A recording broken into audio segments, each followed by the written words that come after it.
Tim Larson smiled and chatted with every person he met as he strolled through the crowd with his daughter Heather. He was far and away the best maintenance man in the company, so he spent most of his working hours in the factory, repairing and maintaining the complex and intricate equipment needed to manufacture buffers and accessories. The Ferguson family company employed over 400 people. Tim knew almost all of them, and he liked most of them. The Ferguson Summer Picnic was a much-anticipated annual event. Ferguson Manufacturing sponsored it in appreciation for the dedicated work of their employees. It was always held on the third Saturday in July, and attendance was usually high. Free food, drinks, and family games were always in abundance. The celebration was held at a small amusement park that the company rented for the day.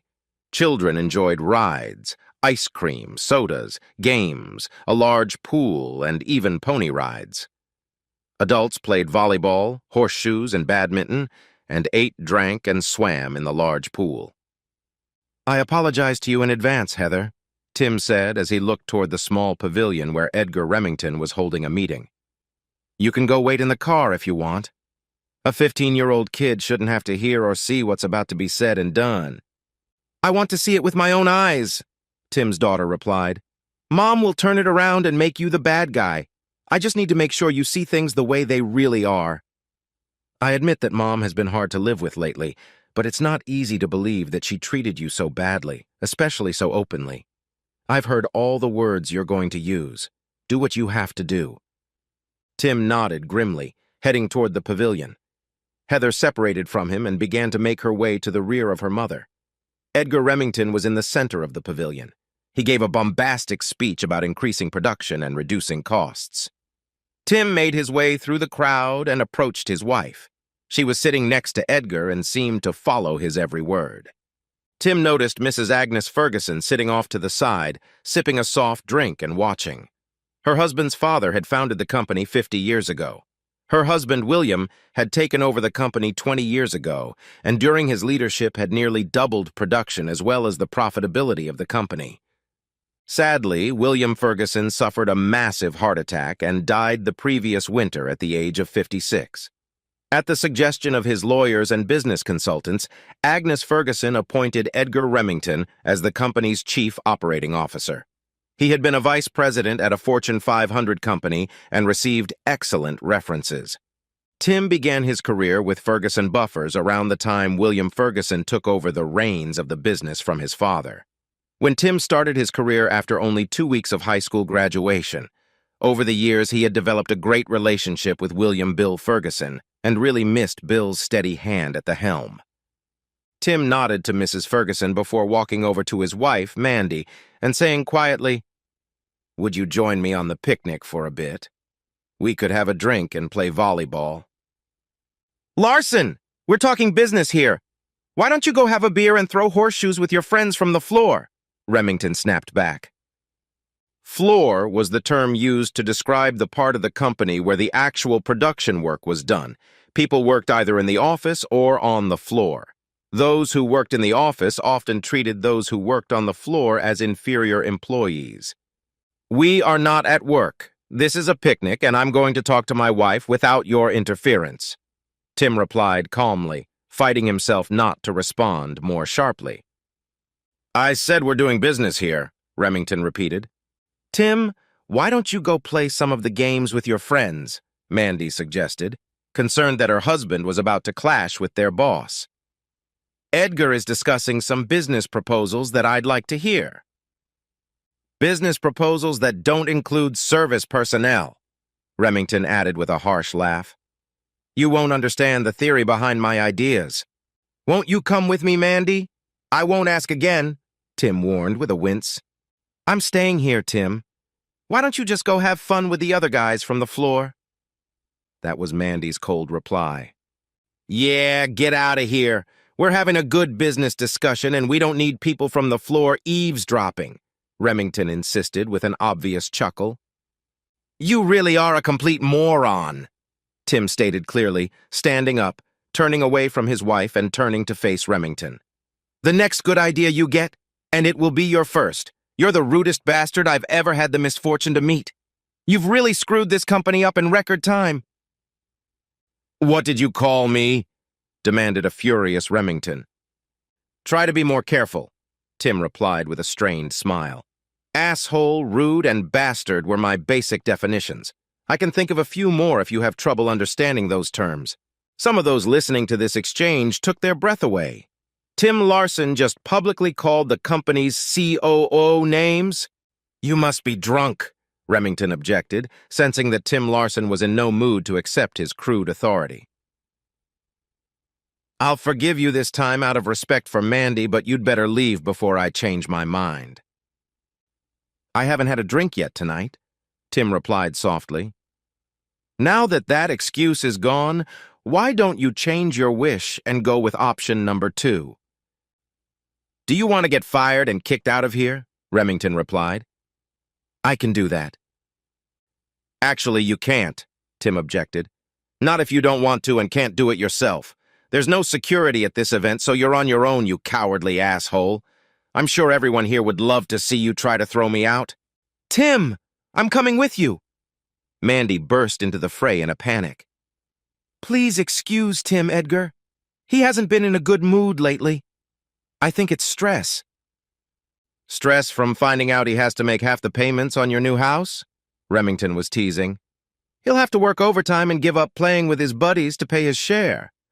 I can understand how this situation would stress Timmy out." "The only stress I'm under at the moment is keeping my temper in check," Tim replied, giving Remington a glare. "I have an almost uncontrollable urge to beat the crap out of you, Remington." As he spoke, Tim clenched his hands into fists and took a step toward the company's COO. "How about you, Edgar? Feeling froggy?" "You're fired, Larson," announced the retreating COO before slamming the back of his knees into a chair and falling on his ass. "What's the matter with you?" demanded Tim's wife, rushing to help Remington to his feet. "Don't bother coming home until you're ready to apologize to both Edgar and me." "That's fair enough," Tim replied, looking around the crowd of spectators and nodded to a young man in Bermuda shorts and a New England Patriots t-shirt. Tim Larson turned away from his wife and Remington. As he started walking toward the parking lot, he heard the young man ask Mandy if she was Amanda Larson. Tim did not hear Mandy's response, but the young man's statement, "You have been served," again elicited a sigh from the many viewers watching the destruction of his marriage. When Tim reached his truck, he started looking for his keys. As he pulled them out of his pocket, Heather called out to him. "Dad, I have to stay with Mom. It sounds like you were ready for anything. Did you ask one of your friends to bring your pickup truck so you wouldn't have to drive home with Mom?" "Actually, I did," Tim admitted. "Your mother had gotten my attention with her plan to buy a new house and make me pay half the mortgage on it. I suspected Remington was behind the idea. Now he's pretty much confirmed it. She is not the woman I married years ago, and certainly not the woman I would marry today. Nothing I do is good enough for her. She is pushing me to either work more overtime or find a better job. I make enough money, especially considering your mom's income. I'm not going to spend the best years of my life submitting to an asshole like Remington or a bitch like your mother." "It sounds like you've made up your mind," Heather said, then added with her usual candor. "For what it's worth, I understand. Remington has no respect for you, and neither does Mom. You don't need that shit. Thanks for your support, Heather. I have a place to live, and next week I'll be starting my new job. I'll tell you all about it when the dust settles," Tim promised. "Your mom will probably need your emotional support over the next few days." "You're entitled to that," Heather agreed. Connie Dawson and Margie Olson tried to reassure her. I'd better go back and give her a shoulder to cry on. It was hard to watch today, but I'm glad I was there and saw how Mom and that jerk treated you. She won't be able to tell you any differently about it, at least not to me. You were going to beat up Remington? He was really scared. I'd recognize a fifth point of view on that one, Tim replied with a smirk, climbing into his pickup truck. Thankfully, it didn't come to that. Take care of your mom, honey. Mandy spent the half hour after the divorce papers were served crying in the ladies' room. Heather stayed close by, but didn't show the sympathy that her mother felt this tense situation required. As Heather walked with her to the parking lot, Mandy tried desperately to smile at every person she met, even though she was sure many of them were enjoying her misery. "What a stunt your father pulled today," Mandy spat out once she and Heather were safely on the highway. "He's going to get fired. You know that, right? He'll be looking for a house and a job, all because of his stupid pride. The funny thing is, he'd be making better money if he had real pride. Instead, he golfs and fishes. He goes to all my softball and basketball games. He attends all the school events I participate in. All of my friends think he is the best dad in the world," was Heather's immediate response. "Why did you leave us to go listen to this airbag brag about how smart he is? He's my boss and wanted to discuss some ideas with people in the office. I'm in charge of marketing, so I was expected to attend his impromptu meeting. It was pretty interesting until your dad ruined it." "It was a company picnic. Even I know not to do business at a company picnic." Mr. Remington was taking advantage of the time of employees who came to relax and have a good time. "It sounds like you've been listening to your father a lot," Mandy complained. "You're too young to understand finance. People have to work hard to succeed. Your father isn't really a hard worker. He likes to go with the flow, taking the easiest path, having a good time, and not worrying about tomorrow." "That's pretty much what that Remington guy told Dad. You seem to share his opinion." "Coincidence, isn't it?" Heather asked sarcastically. "It really isn't. Everyone in the office knows that your father refuses to work overtime all the time. He could bring home a lot more money. His family could live in a bigger, nicer house, with a pool." "How did Mr. Remington hear about your idea for Dad to take on half of the mortgage payment for the new house?" Heather asked. Mandy looked at her daughter before answering. "We may have discussed it at some point. I don't remember exactly, but I think about it often, so I may have asked him to speak up. Mr. Remington is a financial expert. Why doesn't he have the sense not to release personal information in public? He had absolutely no respect for Dad today," Heather insisted. "Maybe your dad didn't do anything to earn his respect," Mandy immediately replied. "Mr. Remington is a responsible man and doesn't respect anyone who slacks off." But he seemed to earn his father's respect when he started coming at him with clenched fists. He backed away so quickly that he fell back in his chair. That was ridiculous. "It wasn't funny. Your father was out of control and Mr. Remington was trying to prevent an ugly scene, as a man in his position should," Mandy defended her boss. "If he didn't want an ugly scene, he shouldn't have annoyed his father the way he did," Heather pointed out. "He was trying to humiliate your husband and you went along with it. I'm proud of Dad for standing up to him. Your boss was close to getting his ass kicked today." "Maybe. Edgar is in pretty good shape. He's been spending a lot of time at the gym. It's a good thing Edgar backed out of the fight," Mandy said. "Why did they serve me divorce papers in such a way as to humiliate me as much as possible?" "Your father planned the whole thing. It takes time to draw up the papers and find someone to serve them," Mandy reasoned. "That's true," her daughter agreed. "Dad had to think about it for a long time to find a place to live and a new job. It must have taken some time." "Your father found a new job? And already found a new place to live?" Heather's mother marveled. "He might be serious about getting a divorce." "You think so?" Heather said ironically. "I doubt he'll come back. He hates Remington and doesn't seem to like you very much." "He's pissed because I wanted to build a bigger house for our family and expected him to pay his share. That's childish as hell, not to mention irresponsible." "I'm not trying to defend my dad, but did he even want a bigger house?" Heather asked. "He's always been happy with where we live. I like that we live close to school and shopping. You decided we should move to a bigger house and Dad would have to spend most of his earnings to pay his share. What makes you think he would agree to that?" "You're really naive about finances and relationships," her worried mother replied. "We are looked up to in society, at least I am. It is important that we look successful. Just because I earn twice as much as your father doesn't mean I have to pay for everything while he plays golf and goes fishing." "Why is that, Mom?" "Why?" Heather's mom repeated in bewilderment. "You're kidding, right? Daddy never complains about the things you buy. I've been shopping with you, so I know how much you can spend in a day. I'm just wondering why you think Daddy shouldn't feel free to do what he likes." "Maybe because I pay for everything," Mandy exclaimed. I have a lot of friends with moms who don't work at all. They store, get massages, and even play golf without making a dime. Is that fair? Of course it is! They gave up their careers to raise a family for their husbands, Mandy reasoned. Husbands have a responsibility to keep their wives comfortable. Heather had long ago learned that her mother couldn't be pushed into something she strongly resisted, but she could be gently steered. Ideas had to be given time and nurtured slowly. Heather had planted the seeds, and now you had to wait to see if they would fall on the rocks or blossom. "Is Remington your boyfriend?" Heather asked suddenly. "You two seem very comfortable with each other." "What? Of course not. Edgar is a real bachelor. He dates all sorts of beautiful women. He's not interested in me." "It sounds as if you are interested in him," Heather said. "I just hope you don't start dating him too soon. It'll look like you had an affair with him while you were married to Dad." "I have no romantic interest in Edgar or any other man," Mandy replied. "I'm not going to be seeing anyone for a long time. That's assuming that your father and I do get divorced. It's quite possible that he'll come to his senses and apologize. Maybe he'll even beg me to forgive him." Heather looked at her mother as if she had two heads. "What planet do you live on? You and Remington are clearly interested in each other, and Dad will never apologize. He didn't do anything wrong."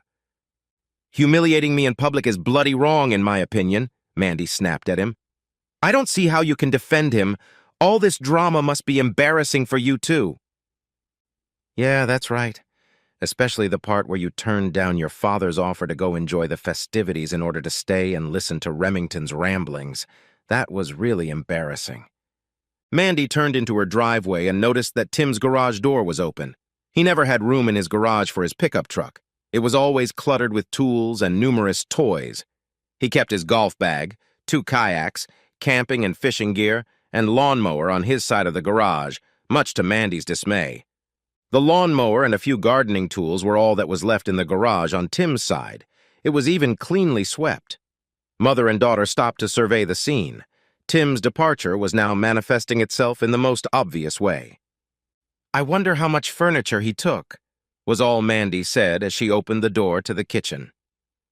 A quick look around the house showed that, apart from clothes, Tim had taken very little from the house. "At least he left the expensive furniture in the living room and my bedroom set," Mandy remarked. "Let's see if he tries to go back and get the nice furniture." "I think Dad has already taken everything he wants," Heather suggested. "He's never liked the furniture we have since you gave his favorite chair to your cousin." "That old junk didn't go with anything. It had to go," Mandy explained. "He didn't complain when I gave it to him." "He told you it was his favorite chair and he wanted to keep it," Heather remembered. "You told him to get over it. You also warned him never to sweat or wear his work clothes when he sat on the furniture. Didn't you notice that he always brought a kitchen chair when he wanted to watch TV?" "Of course I noticed, but that was just Tim being stubborn. He was trying to make me feel bad by being passive-aggressive," Mandy insisted. "I know all his tricks." "Yeah, I guess you do," Heather agreed. "How do you do it?" "We'll be fine, even if your father doesn't come crawling back," Mandy replied, even as she cringed at her daughter's remark. "I earn enough to support us. We don't need his income." "That's curious, since you kept telling him he needed to make more money. Now I'm totally confused." "I was just trying to encourage him to be more responsible," Mandy replied, both to herself and to Heather. "I wanted to be able to be proud of him." "It's probably for the best that you're getting divorced," Heather remarked. "Dad doesn't seem to like you anymore. You're ashamed of him, and Remington is acting very interested. Perhaps it's only for the best for all of us." "Doesn't living with one parent bother you? Tim ran away from you and me. Remember that," Mandy cautioned. "Mom, I've been living with only one parent for a year now. Dad won't stop seeing me, going to my games, or taking me camping and fishing," Heather replied confidently as she disappeared into her room. Mandy stood staring at her daughter's bedroom door, mulling over her last statement. It was bad enough that Tim didn't appreciate how hard she worked for her family, but his attitude seemed to have transferred to Heather as well. He had always played the role of good father to Mandy's bad mother. Heather and Tim both knew that she had too much work to attend Heather's games or school events, She was the marketing director for Ferguson Buffers, and a lot of people depended on her. Leaving the company picnic, Tim drove 34 miles to a sprawling campground in a very rural and wooded part of the state. He made arrangements with the owners for what would be their version of a Swiss Army knife. His job was to maintain the buildings and equipment. He was also to act as an occasional guide during rafting trips on the nearby river or night hikes in the local mountains. His pay was slightly higher than at Ferguson, and he was given a 2-bedroom winter cabin to live in. Tim spent the first week repairing or tuning motorcycles, four-wheelers, and tractors used at the campground. The second week was spent repairing plumbing and electrical in the cabins. The following week, he led 2 river rafting trips while maintaining the sprawling grounds. Tim had plenty of time to think while he worked on the equipment. He regretted not seeing Heather as often as he would have liked. He grudgingly admitted to himself that he was lonely. He was surprised at how much he missed his wife. Mandy was still a beautiful woman with a great figure. No wonder Remington was interested in her. Divorcing Mandy would leave the door open for Remington, but Tim had no control over that. He knew for a fact that he could no longer live with a wife who disrespected him and had practically fallen out of love with him. She considered him more of a burden to their marriage than an asset. Unfortunately, Heather would have a single-parent family, but Tim really wanted to be a good role model for his daughter. If he continued to put up with the crap Mandy was spewing at him, Heather might follow her mother's example and become a ball-busting bitch in later life. It was important for her to realize that men don't accept that kind of treatment. When she found a husband, she would need to treat him with respect. Tim hoped that was the lesson Heather would learn from their failed marriage to Mandy. Working outside during the summer was a pleasant distraction for Tim. As the weeks went by, he grew slimmer, more tanned, and more like his old self. Whenever he saw Heather, she remarked how great he looked. He let his hair grow out as he no longer felt obligated to cut it short like Mandy wanted. He enjoyed his job and met many interesting people from all walks of life. He was helping 2 beautiful young women prepare supplies for a rafting trip when he saw Mandy's BMW pull into the campground and stop next to the pickup truck he was loading. She was giving Heather a ride to spend the weekend with Tim. Heather jumped out of the car, ran up, and gave him a big hug. "Daddy, you look so tanned and toned. Have you stopped wearing shirts altogether?" "I wear them when I eat," Tim laughed, hugging his daughter. "Heather, meet Kim and Lisa. They are guests here. We're getting ready to go river rafting. You're coming with us." Heather noticed the beautiful blondes next to her father. They were dressed in shorts and halter tops, and their tops were filled full. "I'd rather not interfere with your plans," Heather replied, thinking about how her father must be attracted to the beautiful women he was about to accompany. "That's not a problem," the girl, who was introduced as Kim, insisted. "We have 2 kayaks, and both are designed for 2 people. We also have a pair of tubing kayaks. We'd love to have you on the team. We'll lend you one of our swimsuits if you didn't bring one with you." "Thank you," laughs. "I appreciate the offer, but I have my own bathing suit. I don't think I could wear a top like yours and keep it on. You both have amazing figures." "Don't worry about it. We don't have long to wear tops," replied a woman named Lisa. "I don't think Daddy would let me take mine off. He's old-fashioned," Heather replied, teasing her father. "I don't know anything about that. He didn't seem to mind at all when we took our tops off on the trip yesterday." "Did we upset you, Tim?" Lisa asked with a sly grin. "Not in the slightest.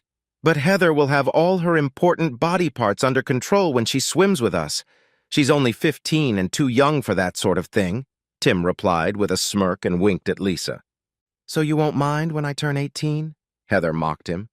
"You'll be making most of your own decisions by then.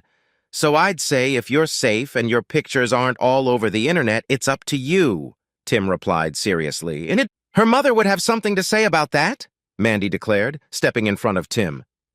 "I really don't think she should go sailing with those 2 if they're going to be there naked. In fact, you shouldn't either." "You must be the wife who decided to switch husbands," Kim interrupted her. "Tim is an impeccable gentleman, not to mention he has beautiful eyes, but we'll leave our tops on if it makes you feel better." Mandy listened to Kim but kept her eyes on Tim. He really did look great.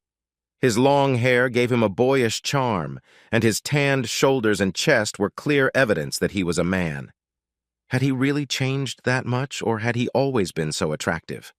Both women nodded to each other and then moved to either side of Tim and pressed their gorgeous breasts against his arms. This action made even more of their breasts bulge upwards above their flimsy tops. "We'll take care of your husband and daughter," Kim promised her, pretending not to notice Mandy's stare. "You must be in a hurry. You probably have some important work to discuss with your suave boss." Mandy flashed back to when she realized that Tim had told the women about Edgar, and it was safe to say that he had made their relationship look less than professional. An angry retort was on the tip of her tongue, but she held it back as she walked back to the car. As she drove to the Ferguson Buffer's office, Mandy pondered her situation. Her own daughter had asked her if Edgar was her boyfriend the very day she had been served with the divorce papers. Sue Jensen from accounting suggested that Mandy might be dating Edgar openly since Tim had filed. Even Edgar started acting differently after the company picnic. He was now constantly touching her back and complimenting her looks and berating Tim every chance he got. Everyone assumed that she and Edgar were either already together or would be soon. Mandy marveled at Edgar's success, as well as his command of the situation. She admitted to herself that Edgar was a very attractive man, but she had never had the urge to give up her marital vows to be with him. She told herself that while Tim was indeed an underachiever, he had many good qualities. He was an excellent father. He was handsome and seemed to be getting even more handsome. He always treated Mandy's parents and other relatives with respect. He never got drunk, never did drugs, and Mandy was sure that he had always remained faithful to her. Mandy remembered her father being as upset as she had ever seen him when Heather explained to her parents that Tim had filed for divorce. After a few clarifying questions, Heather explained how Mandy had wanted to buy a new house and had insisted that Tim pay half of the mortgage from his paycheck. "What were you thinking?" Her father angrily demanded an answer. "This man paid for your last 2 years of college and your advanced business degree. He's the best father I've ever seen. That goes for me, too. He is honest, loyal, clean, neat, and has always treated you like a freaking queen." "Maybe that's the problem? Was he too malleable? Did you lose respect for him because he always let you get your way? Do you have another man in mind? Do you?" Mandy's father asked suspiciously. Mandy shook her head in the negative, so her father immediately turned his attention to Heather. "What did you see or hear, Heather?"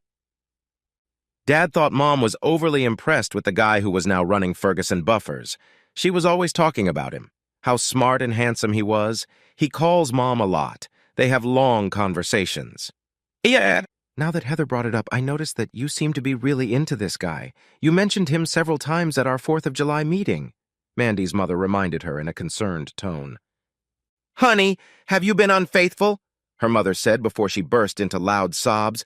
"Mom, of course not. I never cheated on Tim, and I never would. I just wanted him to be more responsible and work harder to support his family," Mandy explained. "I never stopped loving him. He's the one who filed for divorce." "After you drove him to it," her father spat. "You managed to find a good husband and you decided he wasn't good enough. How much money do you need? I know you make a damn good salary." "That's not the point, Dad," Mandy insisted. "He must want Heather and me to be proud of him. He's content to be a maintenance man. How do you think Heather and I feel when people ask us what Tim does?" "Wait a minute," Heather intervened eagerly. "I'm very proud of my dad. All my friends think he's the best dad ever. They all like him. He always attends all my games and school events. Don't drag me into this." Mandy threw her daughter a threatening look before explaining to her father, "Dad, he's capable of so much more. He's smart, strong, handsome, and nice to be around. He could go a long way if he just tried." "I see," Mandy's father stated, nodding his head in agreement. "Your husband is smart, nice, and handsome, so naturally you need to push him away to give yourself a chance to find the Holy Grail among husbands. I bet there are plenty of women who would be willing to settle for Tim's looks and character." "Grandpa, you should see how other girls' moms act when Dad is around. Single moms have become especially friendly since they found out she and Mom were divorcing," Heather recalls. "I'm the real do-gooder in the family, but everyone thinks Tim is cute," Mandy complained bitterly. He wouldn't look so nice to everyone if we had to live in a shack and eat ramen noodles. Tim brings home more than I do. We raised 3 kids and made it through, her father remarked. You just wouldn't be driving around in that boomer and wearing new clothes all the time. Your mom had to scrape by from time to time, and she never complained. She supported me even when I screwed up and did things that hurt us financially. I was the luckiest guy in the world when she agreed to marry me. I'm not a mom, okay? I want more than to settle for the bare minimum. I want to have a husband I can be proud of, Mandy replied, marveling at how much her parents loved each other. At the campground, Lisa and Kim released Tim's hands as soon as Mandy left. Then both women started laughing heartily. Heather looked at them confused. Lisa and I are in a serious relationship, Kim explained. We didn't go sailing with your father yesterday, and he's never laid eyes on our girls unless he was peeking through our window last night. You really made your mom retort, Heather stated with a chuckle. She's not acting like a woman who wants a divorce, is she? Your dad is pretty hot for a man, Lisa stated. Your mom is an attractive woman, but what is she thinking? Tim is a great guy. When Mandy arrived at Ferguson Buffers for Saturday's meeting, she was surprised to see only one car parked in the parking lot. It was Edgar's car. Where is everyone? Mandy asked as she entered the meeting room. I canceled the meeting. I notified the others last night. I thought it would be a great time for us to get to know each other a little better. Edgar, this isn't the time or place for personal business, replied an irritated Mandy. I came all this way on a Saturday morning for a meeting you canceled yesterday. I have things to do at home. You said your daughter was spending the weekend with her deadbeat dad, and I thought it was the perfect time for us to get together, Remington reasoned, placing his hand on Mandy's back and continuing to gently rub her shoulders. I have us booked for a conference in Chicago in 2 weeks, Remington continued. I thought we could save the company money by renting just one room. The conference would be Saturday morning, but we could leave Friday afternoon and return Monday morning. That would give us a romantic work weekend. Edgar, this is all so sudden. I need time to think it over, Mandy replied, struggling to think of an appropriate response. Of course you do, Remington murmured. You think it over, but plan to spend this weekend with me in Chicago. You'll love it. I know how to show a lady what a good time is, if you know what I mean.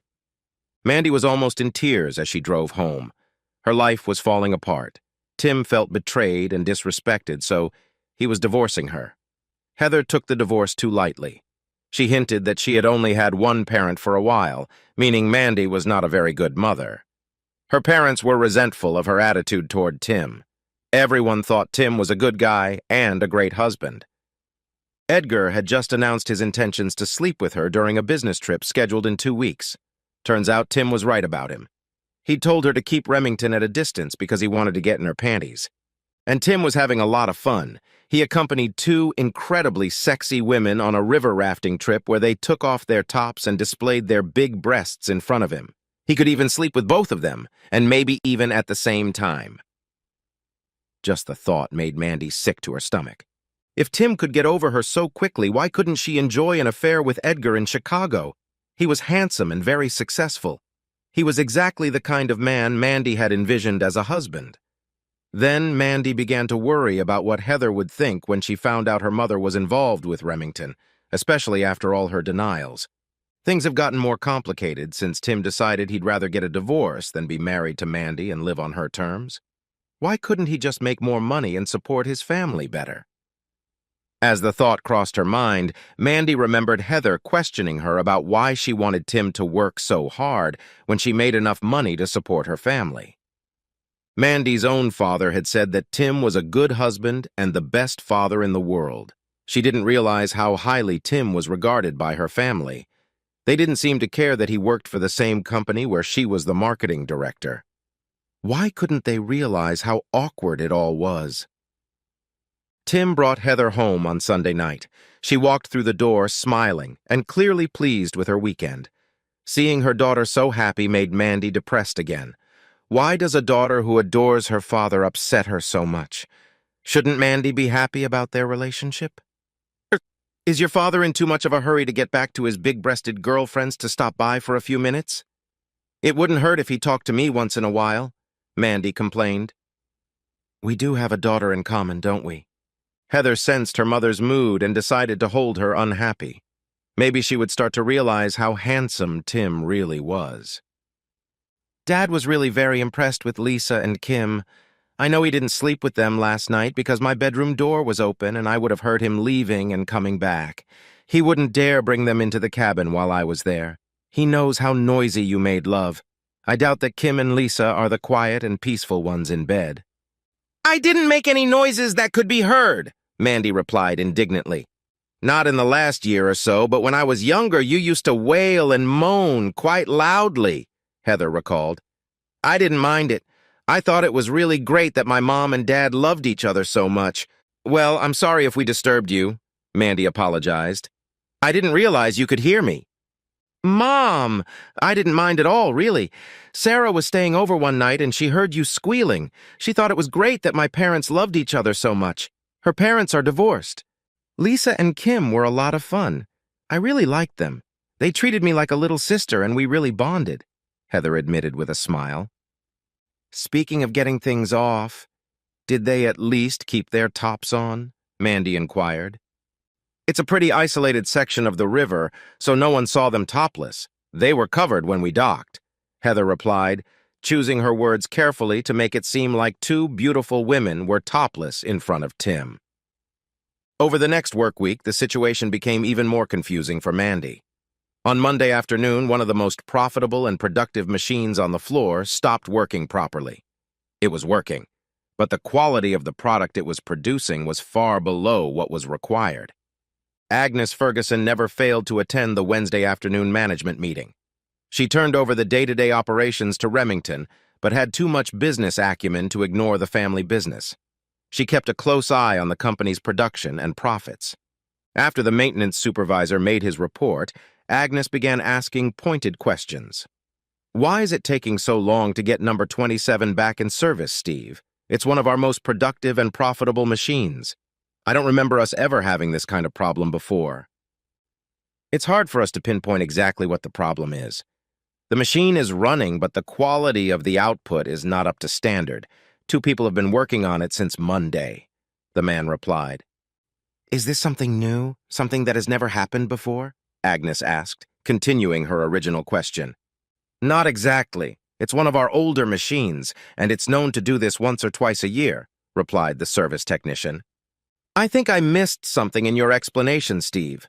Unless this is a completely unheard-of problem, why is it taking so long to fix it this time? Well, the situation has changed and the guys are having a hard time figuring out why the machine isn't working properly, Steve snarkily said. What exactly has changed that prevented this machine from being back in working order before, if you don't mind my asking? The impatient owner asked. Well, we don't have Tim Larson anymore. He knew this machine by heart. He'd spend an hour or 2 adjusting it, and it would run like new for months, Steve admitted with some reluctance. I see, was all Agnes said, looking at each person in the room. I noticed that this year the management gave themselves several bonuses for improved production and profits. Did any of the employees on the floor receive any bonuses? After all, they are the ones who actually produce something. We have employee appreciation days when we meet or exceed our goals each month, Remington replied. Pizza or even a barbecue is delivered to the lunchroom.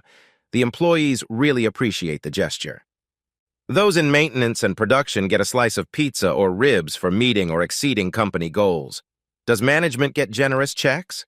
Agnes asked him rhetorically. Mandy, did Tim ever talk about how he appreciated the bonus pizza? Agnes asked softly. You know Tim. He made it another reason he didn't want to take overtime. He complained that he was getting a slice of pizza while the office was getting bonuses. He said it was an incentive for him not to work overtime, Mandy told us. That's exactly why he doesn't work here anymore, Remington was quick to point out. Ferguson Buffers does not need or want poorly performing employees. Mr. Remington, Tim Larson was exactly the kind of employee this company needed and wanted. He was dependable and very capable. My husband often told me that Tim managed to get more done in an 8-hour shift than any other person he had ever hired.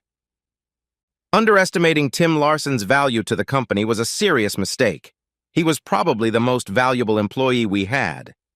Mandy couldn't help but be surprised and amazed at how highly Agnes Ferguson valued Tim. Apparently, Bill Ferguson loved Tim more than Mandy could imagine.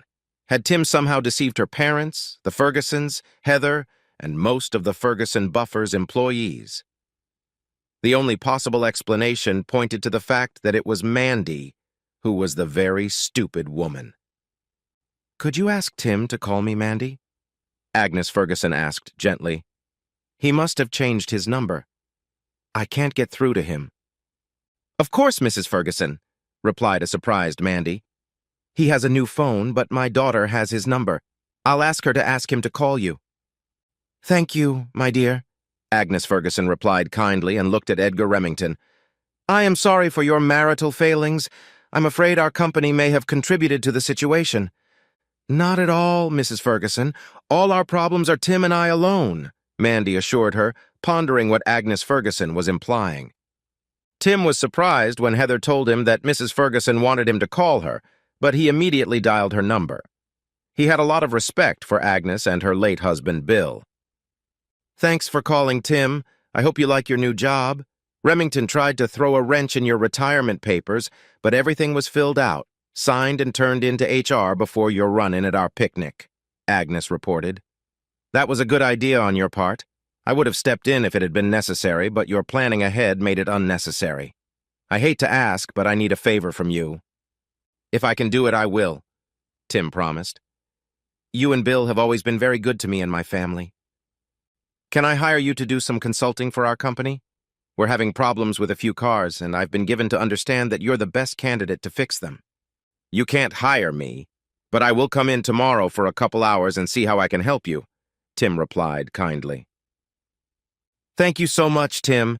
According to insurance and other regulations, we need to have a signed contract before you can work on the floor. Are you sure there's nothing I can do to thank you? How about a gift certificate or something?" Tim pondered Agnes's suggestion. He had been separated from Mandy for weeks now. He really wanted to know how she was doing. Heather had informed him as well as she could, but Tim knew there were many things he would pick up on from Mandy's body language and words that Heather would miss. "Now that you mention it, I have a request," Tim admitted with a chuckle. "Could you ask Mandy to invite me to do the work she wants me to do? Don't tell her I've already agreed. Just explain that you've thought about it and decided that the request would be better received if she asked for it herself." "Tim, I refuse to participate in any scheme for revenge or payback. I'm sorry you're in this situation, but I will not set Mandy up and make you grovel in any way," Agnes Ferguson stated. "That's why I respect you so much," Tim replied. "The real truth is pretty pathetic. I really miss her. I haven't spoken more than a few words to her since your company picnic." "I understand now," Agnes said sympathetically. "I'll ask her to call you as soon as we hang up. Please don't upset her. I think she is beginning to understand things better." 2 minutes later, Tim's phone rang. He let it ring a few times before answering it. "Tim, it's Mandy. How are you doing?" "Mandy, what a surprise. I was just thinking about you. I'm fine. Is Heather okay? Is there a problem?" "Heather's fine. There's a little problem, but why were you thinking about me?" Mandy asked with some trepidation. "I was sitting here eating a burger and beans and thinking about what wonderful meals you always cooked for us. You're one of the best cooks I know," Tim bragged. "So, you miss my cooking?" a disappointed Mandy asked. "I guess it wasn't good enough to keep us together." "To be honest, I miss a few other things," Tim continued before adding. "How are you doing?" "With no one around to nudge, push, and coax you to make more money. I'm doing about as well as could be expected after being served divorce papers in front of all my co-workers. I'm trying to cope," Mandy revealed. "I realize that this may have been extreme, and I apologize for the prank. I was angry and wanted to hurt you back. It wasn't my finest moment, and I do feel guilty. You deserved so much better," Tim concluded. "I would have been much happier if you had done it at home, if you had to do it at all. I never realized things were so bad between us. Was I so unbearable that you thought divorce was the only way out?" Mandy asked. "Couldn't you have discussed it with me?" Did you ask my opinion about buying a new house or how I felt about paying half the mortgage? Did you listen to my concerns about how many hours you work and how much time you spend with Remington? Tim asked. I don't remember you wanting to listen to anything I had to say. I certainly did listen, Tim. I just felt you were avoiding the responsibility of taking care of your family. You have a lot of potential, but you've settled for being a fixer, Mandy explained. You've just summed up the reason we're getting divorced, Tim stated. I told you how my father missed all my school activities because he was always working. Then he had a massive heart attack and died at the age of 39. He missed everything, and it was all for nothing. I promised myself that I would never do what he did. I explained all this to you before we got married. Yes, Tim. I thought I understood, but I guess I don't. I'm trying to gauge your feelings about it. But when I was served with the divorce papers and saw you with those two beautiful women, it didn't really improve my outlook, Mandy replied. Welcome to my world, Tim replied a little sarcastically. All you've talked about is how wonderful Edgar Remington is since he joined the company. Then you announced that we were getting a bigger house and my salary would pay half of the new mortgage. You didn't even ask my opinion on something as important as buying a house and moving, but you obviously asked Remington's opinion. I will not tolerate that kind of treatment from my wife, much less that asshole Remington. I worked for Ferguson, but they didn't own me. That asshole had no reason to think he could give me orders on his own time. I never tried to tell you that the money I made while you went to college was mine. For some reason, you have the belief that the money you make is yours. The money I make is ours, and I didn't make enough for us. This is a very fundamental difference in our views. I am proud of your accomplishments. I've always been proud of you, but I've never felt that we were in competition. I've always felt that our income is our income, belonging to both of us. You enjoy your work, and that's fine. I enjoy my free time, especially the time I spend with Heather. I used to enjoy the time with you, but that has pretty much dried up. I admit that Edgar went overboard at the party, Mandy reluctantly agreed. I'm beginning to realize that I made a huge mistake when I was considering buying a new house. You've always gone along with what I wanted, so I figured that would be the case this time.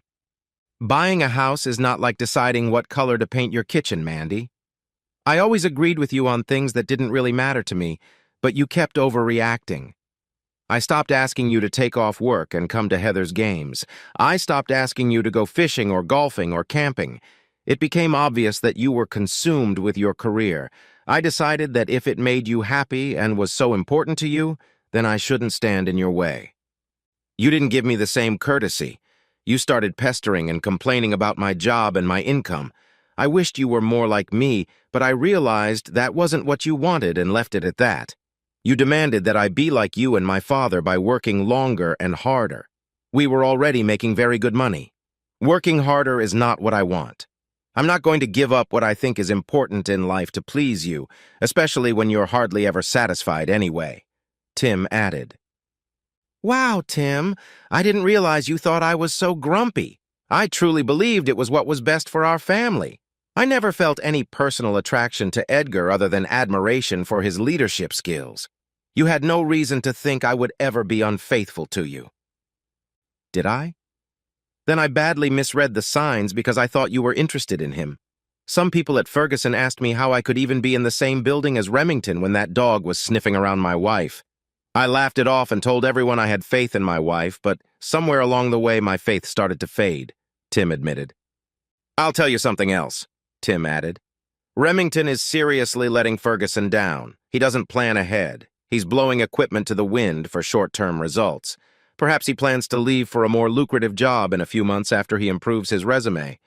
The results look great now, but in a year or less, there's going to be a price to pay for everything. Ferguson buffers will have a hard time fulfilling orders and retaining customers. Quality is declining and morale is pretty low. Your hero is totally screwed and he'd like to ride you before he leaves for pastures new. You insulted both Edgar and me with that rude statement, Mandy replied angrily. He's a wonderful man and he's doing a great job. Our production numbers have gone up every month since he arrived. Keep telling yourself that he's not trying to get in your panties, at least until he succeeds. I hope my pension doesn't go down the drain when he ends up having company and you, Tim said heatedly. Tim, this is going nowhere.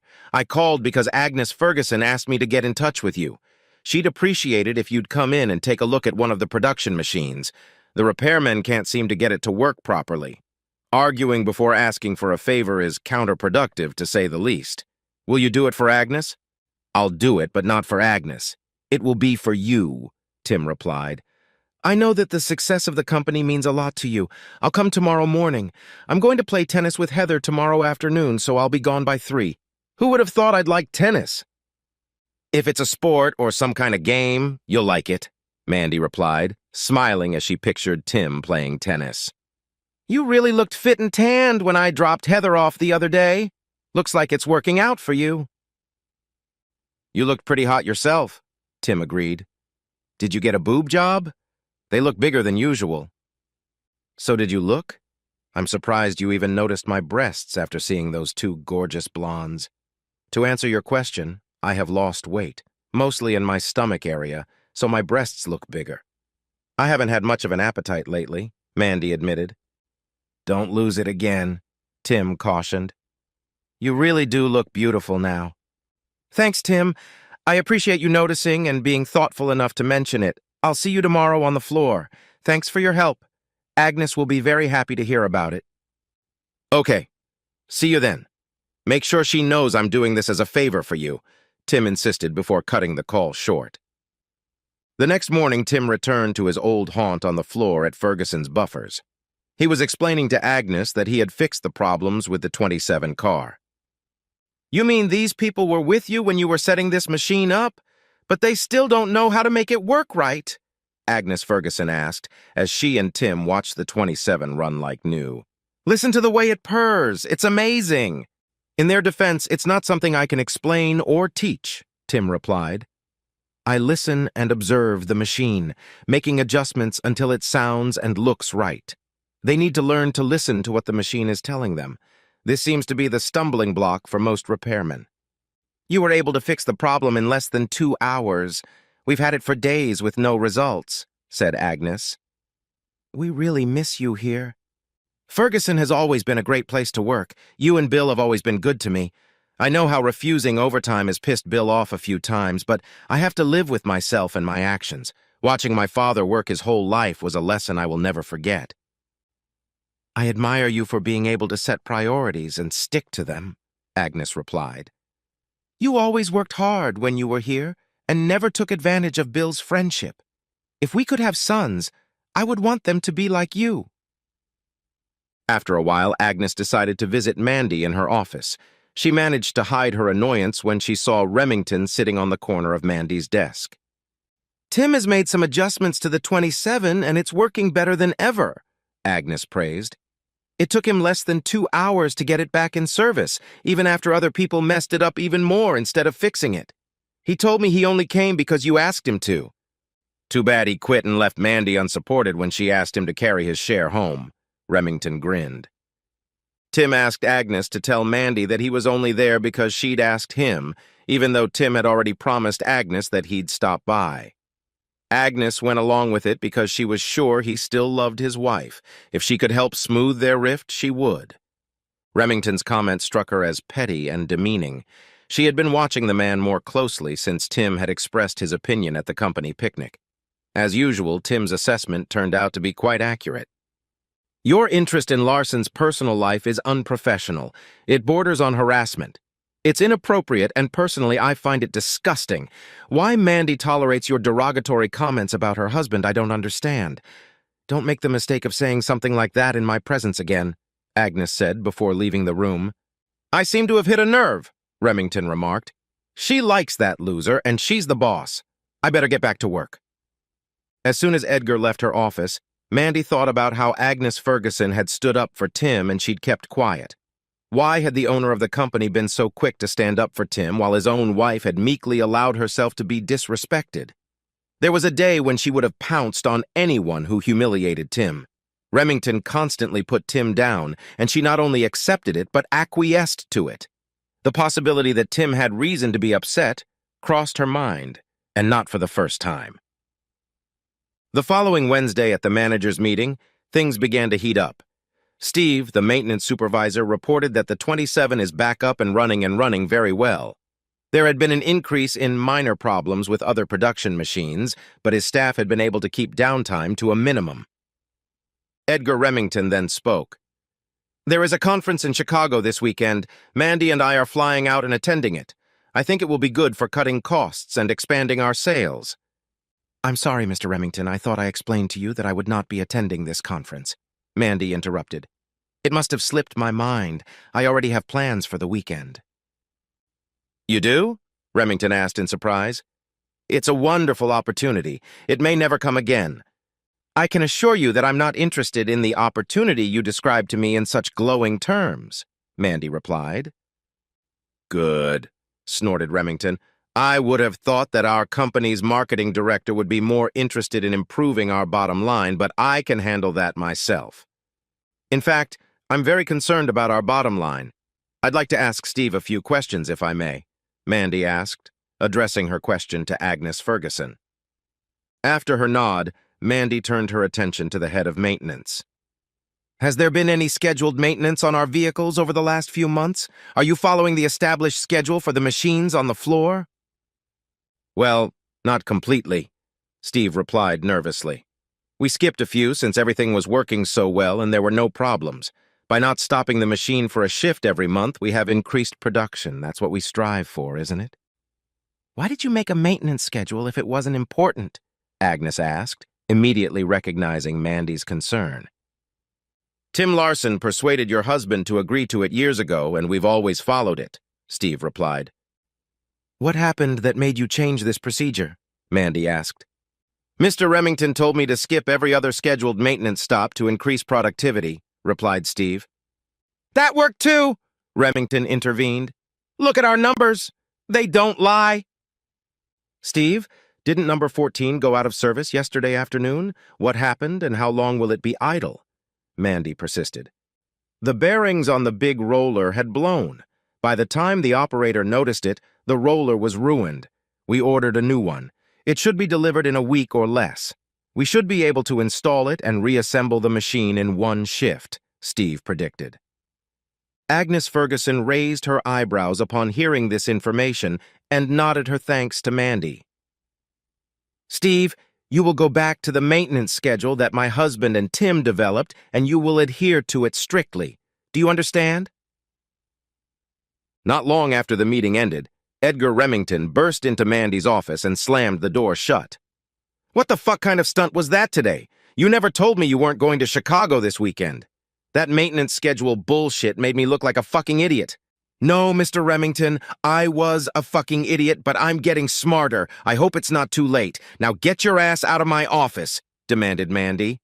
You stupid asshole, Remington scolded. I'm the goddamn boss. Clean up your desk and get the hell out. You're fired. Remington was surprised to see Mandy smile at him before returning to her seat and speaking into the intercom, which appeared to have already been turned on. Please call security to my office, Becky. No sooner had Mandy uttered those words than the door to her office swung open. Agnes Ferguson entered, followed by two men. Mr. Remington, your services are no longer required here. Please collect any personal items you may have on your desk and report to Human Resources. They're waiting for you there. These gentlemen will see to it that you follow my instructions. You're firing me! I've increased production. This place is more profitable than ever, Remington exclaimed incredulously. In the short term, you may be right, but you are damaging the morale of the company and sacrificing future production for quick profits. This is not sound business practice. Besides, I don't like you very much. Please leave now. As soon as Remington was let out of the office, Agnes thanked Mandy. I appreciate you bringing these service issues to my attention at the meeting. I'm very glad that you uncovered even more serious workplace harassment issues after the meeting. It was obvious that Remington had his eye on you, but I didn't think he would do something as blatant as offering to spend a weekend in Chicago at company expense. Neglecting maintenance is a death sentence for a manufacturing company, Agnes added. He had to go. Do you think Tim would consider coming back to work here? I really screwed things up with Tim, Mandy admitted. I kept thinking that he had to change so that I could be proud of him, even though I already had every reason to be proud of him. I'm going to try to get him to stop the divorce this weekend. I don't know if he'll be able to do it. Saturday morning, Tim was loading his pickup truck for the trip to the float plane when Mandy pulled into the parking lot with Heather. The daughter hugged her father and nodded to her mother, who was standing off to the side. "Tim, can we talk?" Mandy asked, crushingly. "There are some things I'd like to discuss." "I really don't have time, Mandy. I'm taking someone on a floating excursion. She'll be here any minute and I'm not ready yet. It's gonna have to wait. Heather, get your stuff. You're coming with me. It'll just be the three of us this time," Tim added. "No, Dad, it will just be the two of you," Heather said. "I'll stay here in the pool. Don't worry about me." "I'm the customer, Tim," Mandy said. "It's all paid for, and I expect to get full service for my money. Heather insists she'll be fine in the pool." It was almost dark when Heather heard the laughter of her parents entering the cabin. She hurried to the front room to see how they were doing, but stopped when their conversation caught her interest. "I can't believe you let me float down the river where there was a bend, with all those people on the bank.